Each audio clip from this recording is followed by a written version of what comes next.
नमस्कार, मैं विक्राम और आप देख रहे हैं हिंद वॉइस।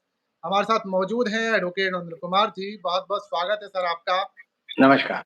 सर, राहुल गांधी को आज संसद में क्या हो गया था कि एक ऐसा भाषण, एक ऐसा रूप जो शायद ही पहले कभी देखा हो। और इस हिम्मत के पीछे की वजह क्या है? क्या नेता विपक्ष का वो चेहरा है इससे है, इसकी वजह है या कुछ और वजह है? और जो आईना उन्होंने दिखाने की कोशिश की है, उससे भारतीय जनता पार्टी को क्या झटका लगेगा? क्या उसमें बदलाव होगा? क्या चीज़ें हैं? और अभी फिलहाल ताज़ा अपडेट क्या है? आप जनता को बताएँ।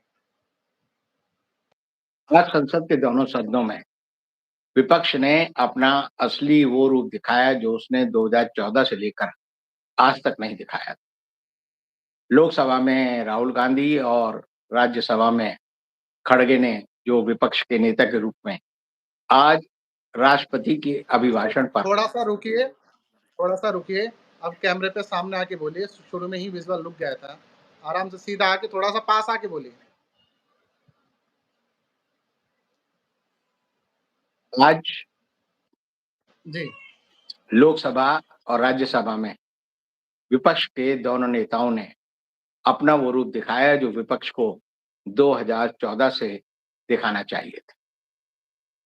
पहली बार है कि देश में विपक्ष के नेता का दर्जा कांग्रेस के किसी नेता को मिला है, क्योंकि पहली बार जब लोकसभा के चुनाव हुए तब 44 सीटें थी, बाद में 52 थी और मोदी सरकार ने तय किया था कि हम आपको विपक्ष के नेता का दर्जा नहीं देंगे।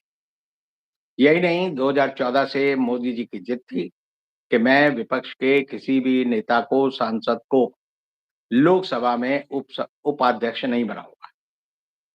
और यही कारण है कि लगातार संसदीय परंपराओं की अवहेलना इस देश की संसद में होती रही। इस देश के स्पीकर ओम बिरला ने पिछले साल दिसंबर 2023 में 150 विपक्ष के सदस्यों को सदन से इस तरह निकाल दिया जैसे दूध में से मक्खी निकाल देते हैं। और मक्खी से निकालने के बाद उन्होंने क्या किया, ये किया कि जो बिल बहस के बाद संसदीय मर्यादा के तहत वोटिंग से और दूसरे तरीके के बाद पास होने थे, उनको आंगन-फांगन में तुरंत पास करा लिया। यही काम मोदी सरकार ने किसान बिल के समय किया था और तीनों बिल विपक्ष को धमका कर, डरा कर पास कराई थी। आज स्थिति दूसरी थी। आज राहुल गांधी ने ये बताया कि अगर विपक्ष के नेता में हौसला हो, तो वो जो है समय का कैसा सदुपयोग कर सकते हैं। राहुल गांधी का गुस्सा आज पहली बार लोकसभा में खुलकर सामने आया और उन्होंने कहा कि मुझ पर मोदी जी के आदेश से 20 बार से अधिक मामले बनाए गए, मेरा घर छीना गया, मेरा पद समाप्त किया गया, ईडी द्वारा मुझसे 58 घंटे पूछताछ की गई, मेरी माँ के साथ पूछताछ की, मुझे अपमानित किया और आरएसएस ने 1000 करोड़ रुपए लगाकर मुझे पप्पू सिद्ध करने की कोशिश की। आज राहुल गांधी का जो रौद्र रूप था, मैं इसे रौद्र रूप कहूँगा, ये वैसे ही रूप था जैसे शिव तांडव करते हैं। शिव के तांडव के सामने कोई नहीं टिक सकता, प्रलय आ जाती है और इसलिए राहुल गांधी ने खुलकर वो सारे आरोप लगाए, जो कि देश की जनता के मन में खत बधाते रहते हैं। उन्होंने कहा कि सभी धर्म साहस की बात करते हैं, इस्लाम हो, सिख धर्म हो, पारसी धर्म हो, ईसाई धर्म हो और उन्होंने कहा कि हर धर्म सिखाता है व्यक्ति को निडर होना चाहिए। और निडर होने के लिए उन्होंने कहा कि हिंसा जो है वो हिंदू धर्म का पूरा का पूरा मंतव्य नहीं है, अंत नहीं है। आपको याद होना चाहिए कि जब नाथूराम गॉडसे ने महात्मा गांधी को गोली मारी थी, तो आज के जो आरएसएस के सरसंघचालक हैं, डॉक्टर मोहन भागवत, उन्होंने कहा था, गॉडसे का मंतव्य गलत नहीं था, यानी वो गांधी की हत्या करना चाहता था, उसका मकसद गलत नहीं था। आरएसएस यही सिखाता है। आरएसएस और उसके जितने लोग हैं, वो गॉडसे को मानते हैं, उसका दिवस मनाते हैं, उसको आदर्श मानते हैं। और सावरकर, जिसको वो वीर सावरकर कहते हैं, वो भी गांधी की हत्या में एक अपराधी थे। उन्होंने 5 बार अंग्रेजों से माफ़ी माँगी। स्वतंत्रता आंदोलन में उन्होंने कहा कि अंग्रेजों का साथ देना ही राष्ट्रभक्ति है। गुलामी को स्वीकार करना ही राष्ट्रभक्ति है, और बदले में अंग्रेजों ने उन्हें ₹60 महीने की पेंशन दी, जो कि उस समय जो कलेक्टर होता था, यूपी में सिर्फ 4 कलेक्टर थे, उसकी तनख्वाह से ज़्यादा थी।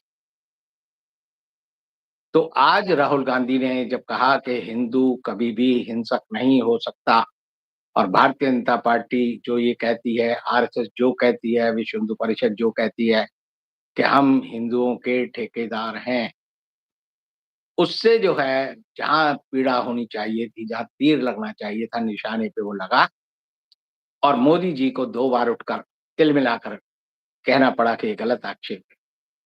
अमित शाह तो उससे भी आगे बढ़ गए। उन्होंने कहा सिखों की हत्या हिंदुस्तान में 1984 में हुई।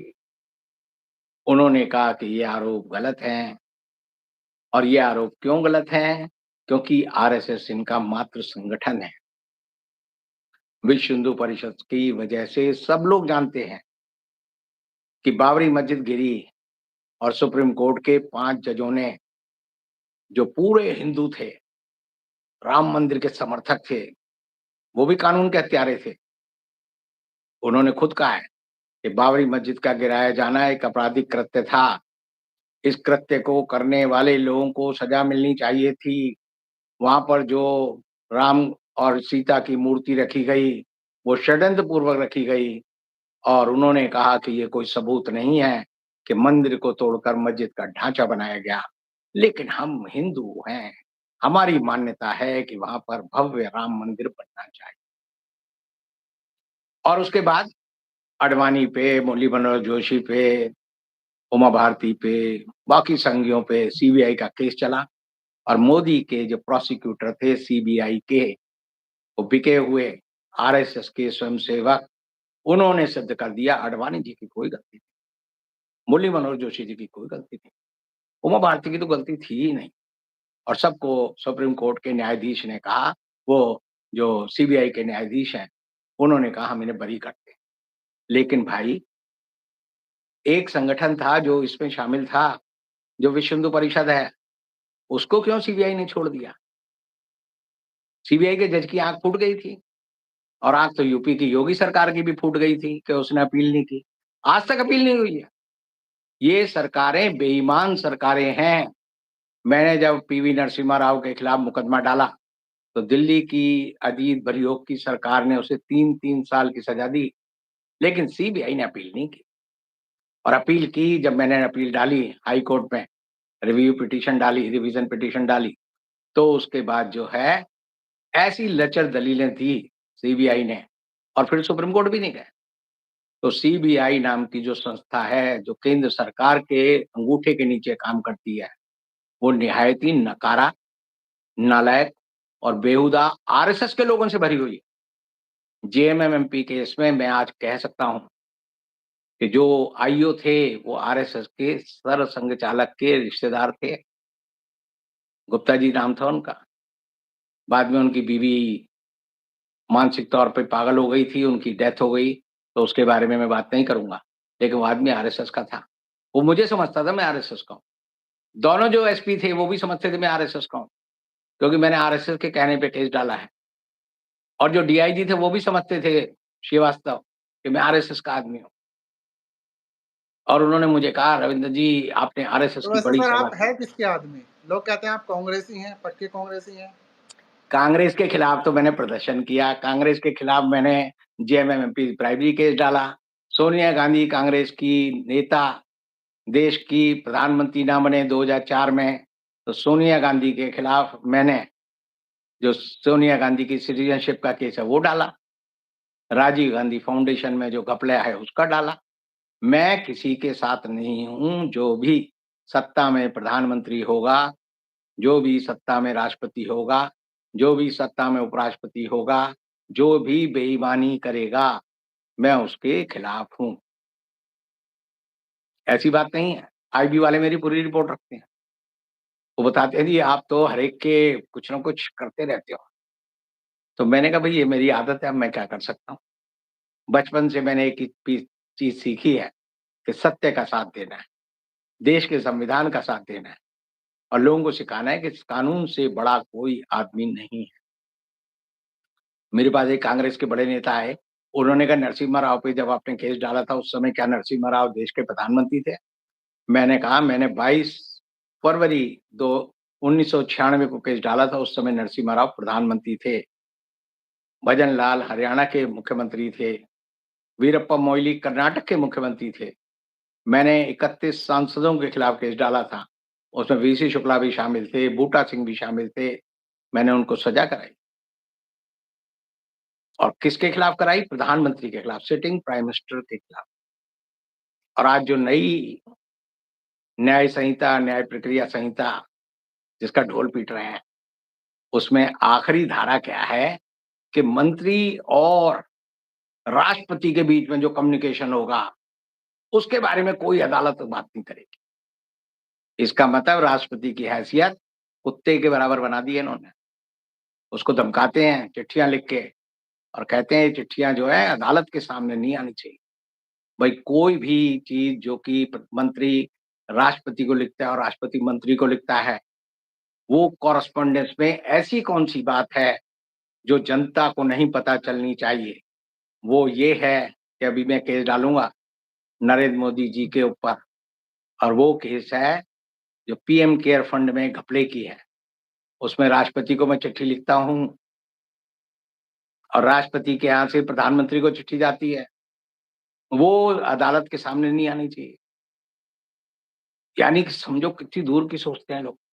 मोदी जी को बचाना ज़रूरी है। मोदी जी पे आँच ना आए और आँच ना आए उसके लिए इन्होंने क्या व्यवस्था की है?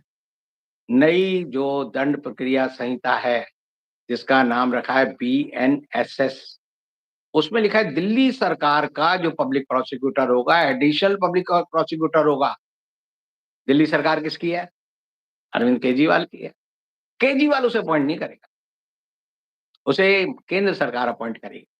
यानी ये मान चुके हैं कि दिल्ली में हमेशा सरकार आएगी, वो मोदी जी के खिलाफ केजरीवाल या दूसरी दल की आएगी और वो सरकार मोदी जी को कहीं घेर ना ले।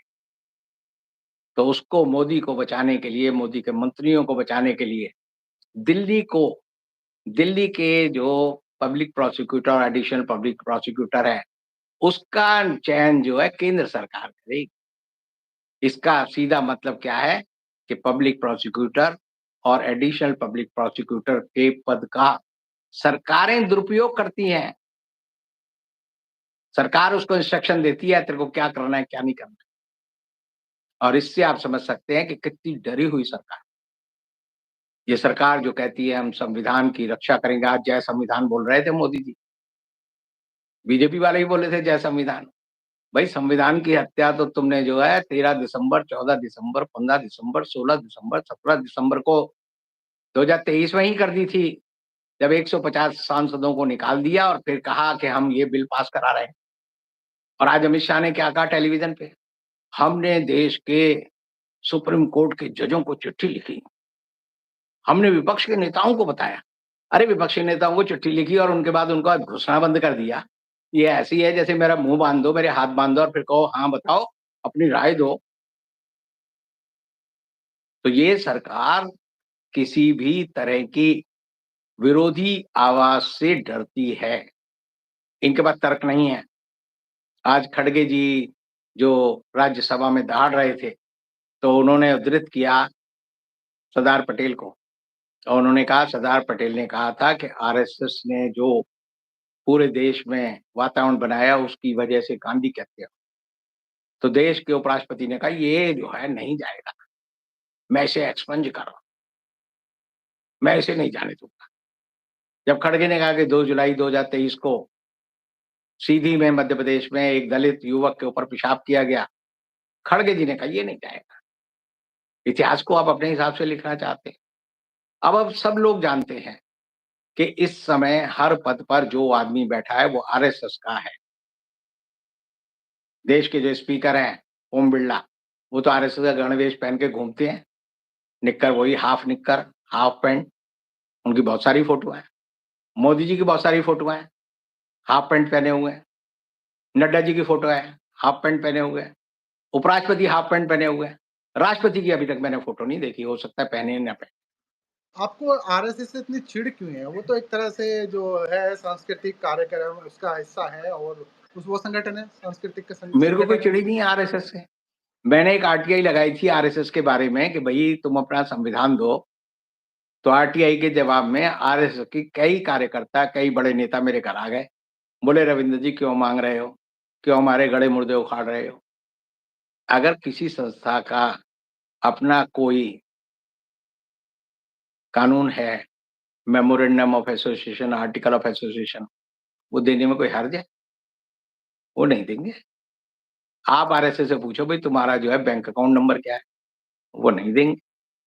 आरएसएस ने झंडे वालन पर जो 40,000 करोड़ रुपए की इमारत बनानी शुरू की है, वो ज़मीन के बारे में अगर दस्तावेज़ माँगोगे तो दस्तावेज़ नहीं देंगे।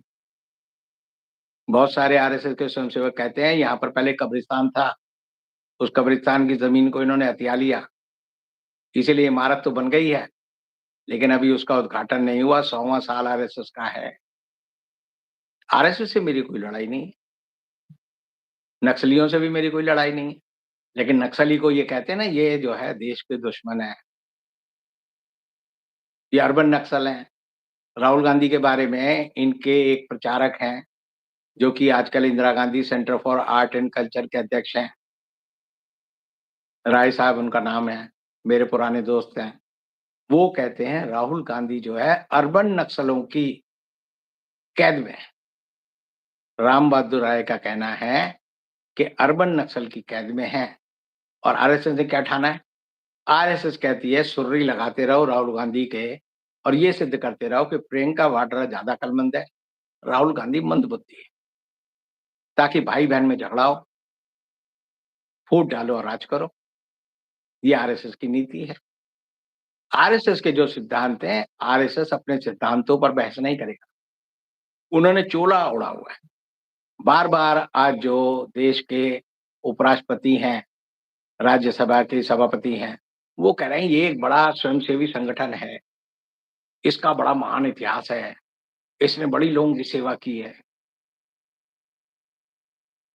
यही कह रहे थे आज वो और उन्होंने कहा तुम्हारे भाषण की ये बात नहीं जाएगी, ये बात नहीं जाएगी, ये बात नहीं जाएगी। अब इनको ये नहीं पता कि आज के समय में इलेक्ट्रॉनिक युग है और जो ये कह रहे हैं ना ये बात रिकॉर्ड में नहीं जाएगी, ये दोनों मूर्ख बैठे हैं। इस समय की जो संसद है वो पेपरलेस है, उसकी किताब ही नहीं है। जब किताब ही नहीं है तो उसमें नहीं जाएगी और जाएगी का क्या मतलब होता है? सारी चीज़ तो विजुअलाइज़ है, लोग आँख से देख रहे हैं, टीवी में आ रहा है, यूट्यूब पर देख रहे हैं लोग, वो रिकॉर्ड हो गया है और वो क्या कर रहे हैं, ये रिकॉर्ड में नहीं जाएगी। भई तुम्हारी रिकॉर्ड ही नहीं है, ये पेपरलेस लोकसभा कर दी है 2 साल से, तो इस सभा का कोई रिकॉर्ड आपको मिलेगा ही नहीं, तो रिकॉर्ड में जाए या ना जाए, ये ऐसी बात है कि जैसे कि कल वो धर्मेंद्र प्रधान बोल रहे थे कि विपक्ष जो है नीट पे, यूजीसी नेट पे, नीट पीजी पे बहस नहीं कराना चाहता, जबकि विपक्ष की माँग क्या है बहस करो। यानी जिस चीज़ के लिए विपक्ष कह रहा है उसी को दोहरा के कह रहे हैं कि तो जैसे कोई आदमी कहे जी दिन नहीं है, ये तो रात है। ये रात है, नहीं जी दिन है।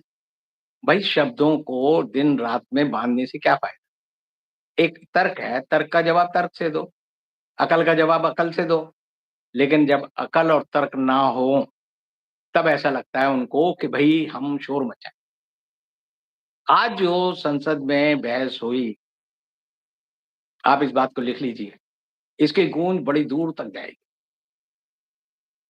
ये बहस यहीं खत्म होने वाली नहीं है, आज तो उसका आगाज़ है और अगर आगाज़ ऐसा है तो अंजाम क्या हो?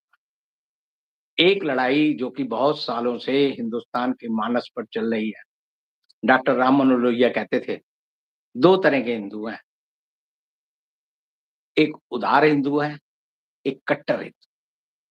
उदार हिंदू कहता है सर्वधर्म समभाव, सब धर्म बराबर हैं, सब धर्मों की अच्छी बात सीखो।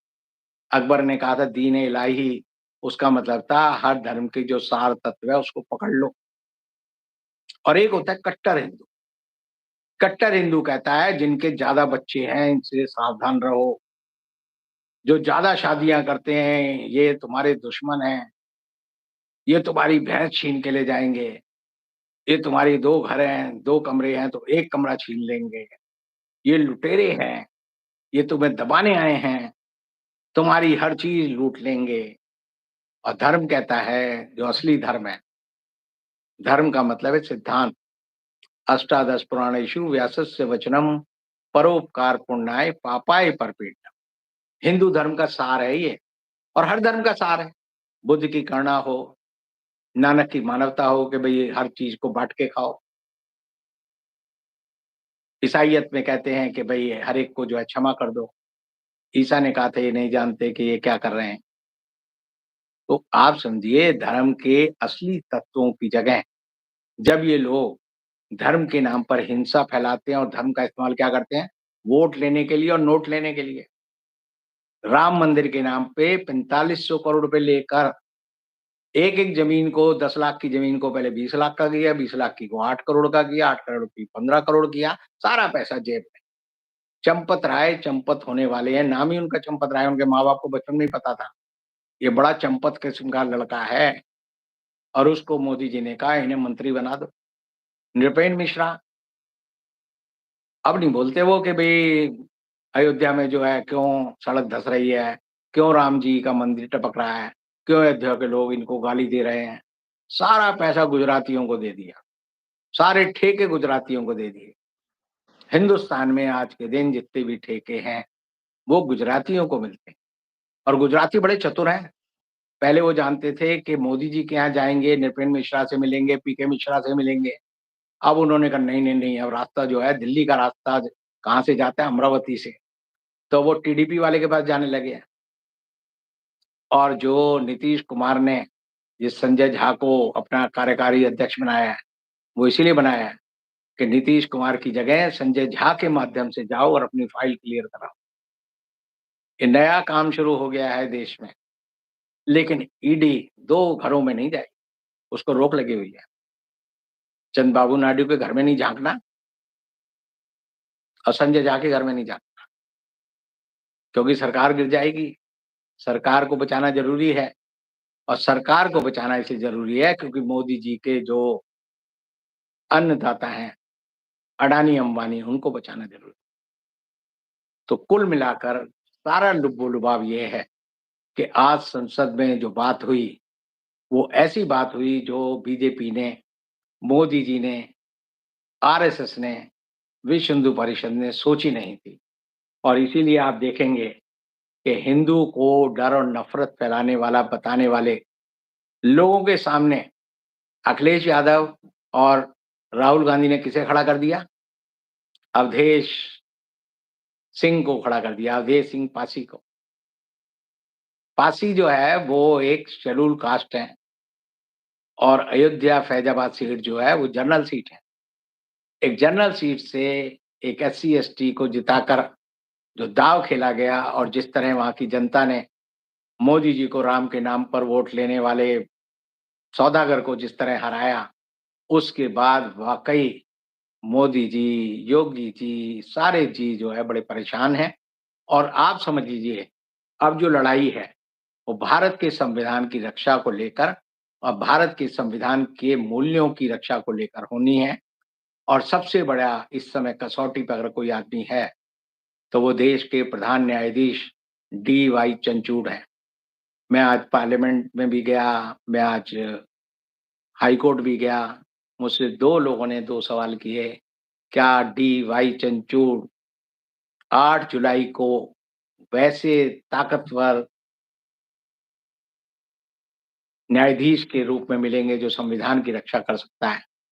तो मेरा जवाब था जब 140 करोड़ लोग देश के संविधान की रक्षा के लिए अपना मत दे चुके हैं और आज बीजेपी को भी जय संविधान कहना पड़ रहा है, तो आप समझ लीजिए बाबा साहब अम्बेडकर ने जो संविधान बनाया है, जिसे भारत की संविधान सभा ने पास किया है, उसमें अब मोदी जी रत्ती भर भी अंतर नहीं कर सकते।